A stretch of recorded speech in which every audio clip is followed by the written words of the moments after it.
குடும்பத்தோடு தான் நான் பேசுவேன். அவர் ஃபாரின்ல ஒர்க் பண்றாரு மேம். 6 மாசத்துக்கு ஒரு வாட்டி தான் மேம் ஊருக்கு வராரு. 1 மந்த் லீவ்ல.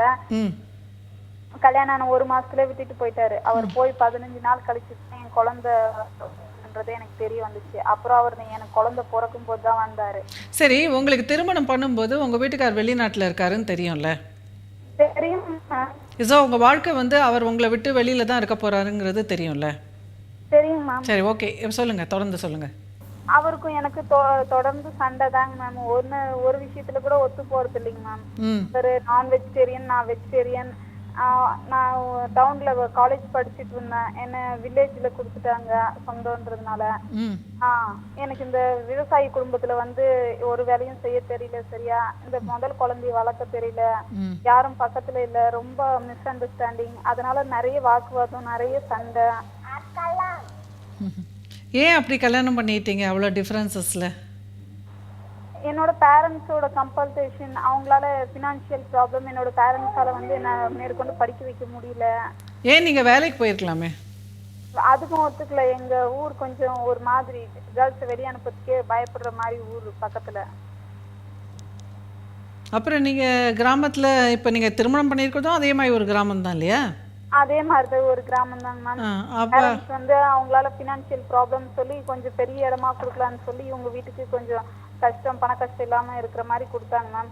பார்த்தா இவங்க விவசாயி குடும்பம். அவர் வெளியில போய் வேலை பார்க்குறாங்க. சரி, இப்போ உங்களுக்கு என்ன வேணும்? நிறைய மிஸ் அண்டர்ஸ்டாண்டிங், நிறைய ப்ராப்ளம்ஸ் வருது மேம். எந்த மாதிரி நடந்துக்கிட்டா ப்ராப்ளம்ஸ் வராமல் தவிர்க்கலாம்? உங்கள் வீட்டுக்கார் வரும்போது பிரச்சனை பண்ணாதீங்க. அவர் வரதே எப்போ ஒரு 6 மாதத்துக்கு ஒரு தடவை தானே? ஆமாங்க மேம். அப்போ முடிஞ்ச வரைக்கும் அவருக்கு எது பிரச்சனை இல்லாமல் இருக்கோ அதெல்லாம் பார்த்துட்டு அவரை நல்லபடியாக ட்ரீட் பண்ணி அனுப்பிச்சிடுங்க. Okay ma'am. மற்ற நேரத்தில் வந்து நீங்கள் குழந்தைய வளர்க்குறதுல தான் நீங்கள் ஃபோக்கஸ் பண்ணணும். உங்களுக்குன்னு ஃப்ரெண்ட்ஸு இது பண்ணிக்கணும்.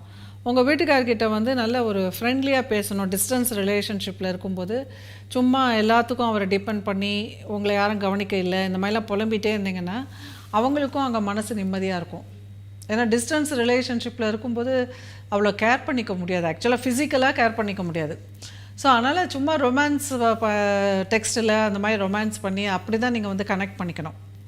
அப்போ அந்த டெக்ஸ்ட் பண்ணுறதுலேயும் சண்டை போட்டுகிட்டே இருந்தாக்கா அப்புறம் கனெக்ஷனே கட் ஆகிடும். ஆமாம். ஸோ அதனால் வந்து நீங்கள் கவலைப்படாதீங்க, நான் நல்லா இருக்கேன், நான் நல்லா பார்த்துக்குவேன், நீங்கள் பிள்ளைய பற்றி கவலைப்படாதீங்க, அவனுக்கு அப்பாவும் நான் இருப்பேன், அம்மாவும் இருப்பேன், எங்களை பற்றி தான் நீங்கள் நினச்சிட்ருப்பீங்க தெரியும், அதனால் நீங்கள் அப்படி தான் நம்ம பேசணுமே தவிர எனக்கு யாரும் இல்லை செய்யறதுக்கு, எல்லா வேலையும் நானே செய்ய வேண்டியதாக இருக்குது, எனக்கு இதை பண்ண முடியல அதை பண்ண முடியலன்னா நீங்கள் பவர்லெஸ்ஸாக பேச பேச அவருக்கு என்ன பண்ண முடியும்? இப்போ அவர் வந்து வேலையை விட்டுட்டு வர முடியாது, அவர் ஃபாரினில் தான் இருந்தானோ. அப்போ அவருக்கும் வந்து மனசு குழம்பும், ஒரே கஷ்டமாயிடும்.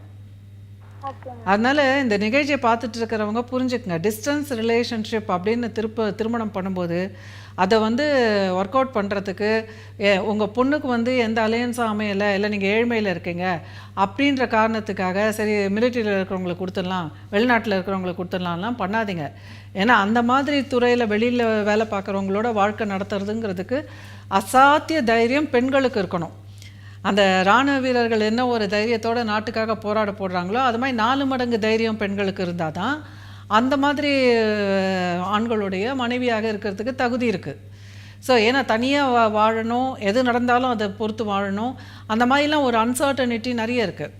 ஸோ அதெல்லாம் வந்து குடும்ப வாழ்க்கையில் வந்து ஒரு ஆணும் பெண்ணும் இணைந்து பிள்ளைகளை வளர்க்கும் போதே 1008 பிரச்சனைகள் வரும் பொழுது சிங்கிள் மதராக வளர்ப்பதுங்கிறது ரொம்ப ரொம்ப 2 மாடு இழுக்க வேண்டிய இடத்துல ஒரு மாடே வந்து வண்டி எடுத்தால் என்ன மாதிரியான சுமை இருக்குமோ அதை மாதிரியான சுமை ஒரு பெண்ணுக்கு. ஸோ அதனால் அதை அண்டர் எஸ்டிமேட் பண்ணாதீங்க. பெற்றோர்கள் வந்து திருமணம் பண்ணும்பொழுது உங்கள் பெண்ணுக்கு வந்து அந்த கெப்பாசிட்டி இருக்கா அப்படிங்கிறத பாருங்கள். அடுத்து இந்த மாதிரி பெண்கள் வந்து திருமணம் பண்ண முன் வரும் பொழுது அந்த பிள்ளையை பெற்றவர்கள் வந்து ஒரு கனிவோடு இருக்கணும். அவங்க ப்ரெஷர் கொடுக்கக்கூடாது.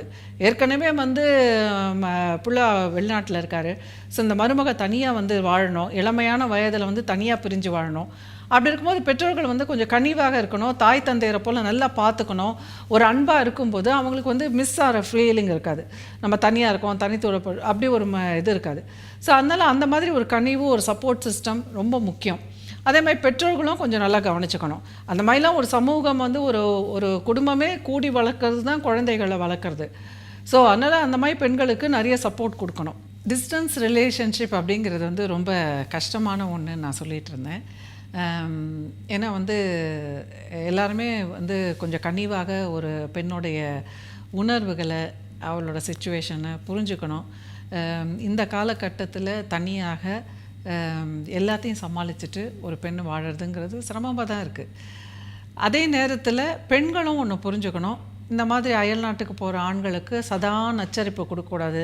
டைம் ஜோன் டிஃப்ரென்ஸை பார்த்துக்கணும். ஃபோன் ஒன்று தான் தொடர்புங்கிற போது அது வந்து ஒரு ஒரு காதல் அப்படிங்கிறதுல வந்து நீங்கள் வந்து நிறைய பயிற்சி எடுத்துக்கணும்.